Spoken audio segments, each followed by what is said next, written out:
Hello and welcome to the AYS podcast. I'm your favorite podcast host, Robbie, also known as Mr. Bean, and today we're going to be looking at how to manage your Discord server. Today we will be covering everything that includes Discord servers, so staff management, channel management, network management, anything you need to know. So we're going to be going over staff management first.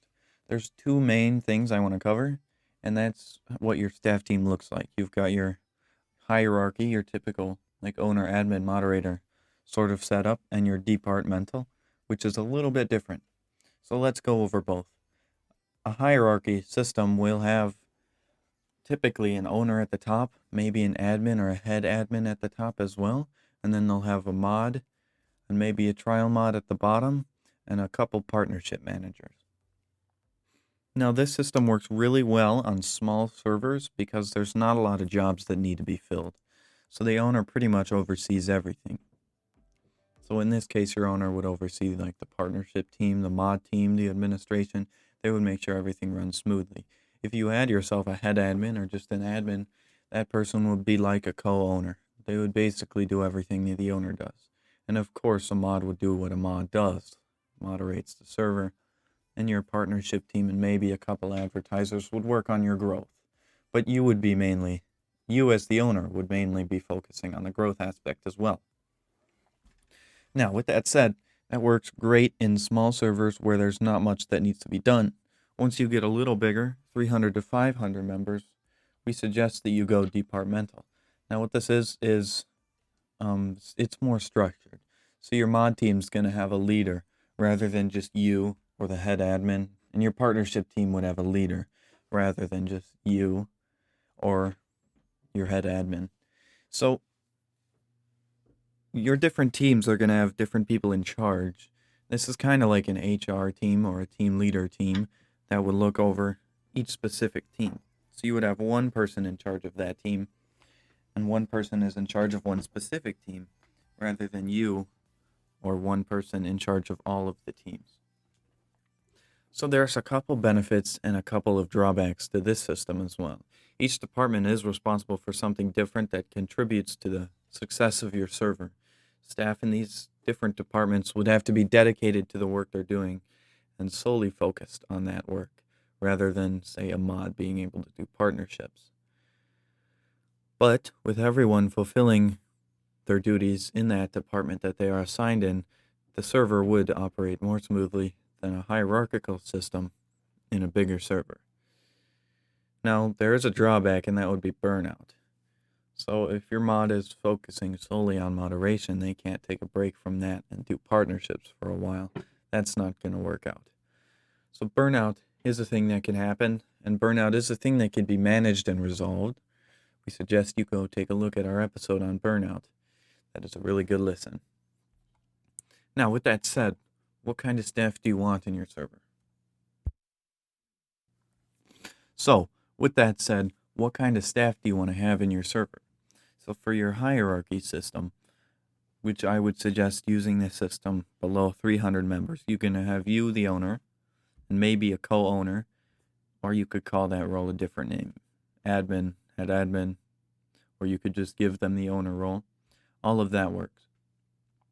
You're going to have probably two different levels of mod. You'll have a trial mod and a regular mod. Now, trial mod is useful so that you know what your mods are capable of, and if you need to let them go, it's easier to let go a trial mod than a regular mod. So it's exactly what the name sounds like, is a trial. It's for the mod to be able to see what moderation is going to be like, and for you to get a taste of their moderation talent. Now, you might have a growth team as well. You might have an advertiser, although free advertisers are hard to come by, but they are findable. The free ones aren't too good, so I would suggest getting a paid one if you have the budget for it. PMs, on the other hand, partnership managers, lots of them do it for free. Some of them do have member requirements, so look out for that. But most of the partnership managers that I've seen do a good job. All they do is get partnerships for your server. Now, in a hierarchical system, it is really easy for the mods to do partnerships as well, because there's not really anything stopping them from doing it, and there's not really a reason for them to not do partnerships as well. Same goes for your management. Now, in your departmental system, you might have a group of management at the time. You'd have you and maybe an operations manager. Depending on how big you are or if you offer any services, you might have um, the head of the marketing team or the head of your social media team, depending on how big you want to go. Now, your mod team would have their own team leader. So that team leader would be above the rest of the mods, and they would be managing the mod team, and you would not be managing the mod team. So that is quite a bit of power to give up there. And the same kind of idea goes for the rest of the departments. You'd have a partnership team leader or a marketing team leader. You would have, what else? What other roles are there? You might have a social media team leader. Or if you offer any services, like if you offer paid services in your server, you could have a paid services department manager or whatever you want to call that role. Now, these team leaders, it would be up to you to manage the team leaders, but not the teams that they manage. It is important to note that when you hire somebody into one of these positions, you cannot interfere with what they are doing unless they are doing a bad job and the team leader themselves needs to be removed. In that case, you would need to interfere while you find a new team leader. However, if your team leader does the things the right way, there should be a couple people that are easy enough to promote up to that position, and you should be A-okay. Now, a lot of people these days are talking about member retention rather than member gains. A few years back, I remember everybody was talking about gaining members, but they weren't exactly talking about how active those members would be. Now we're kind of veering towards having active members and keeping the members that join your server. That's regarded as more valuable than having a lot of members because your community is active. Now, one way to keep people active is regular events and regular giveaways. Now, people love Nitro. Nitro's not the cheapest option to give away every single week, but it will keep your community active. It will keep people staying. Now, one way to give away Nitro without wasting so much money is to put it in, say, an Unbelievable shop. Or if you use a different economy bot, put that in their shop. So let's say you make your Nitro 30,000 coins, and each week you give away 5,000 coins. Now, if one person wins every single one of those giveaways, it's still going to take them a month and a half to earn that Nitro. Another thing having an economy bot does is it gives users a reason to be active within the chat, because most economy bots let you set how much money people get from chatting in your chat itself. You could also do role income systems or other work income systems, and you can give away that money, of course. Now, another thing I want to talk about is events. People like events.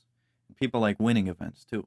So if you have a contest, you have yourself a Photoshop contest or a video editing contest or a gaming contest. Maybe you have a Minecraft PvP night. Whatever your server is based upon, you could have contests regarding those.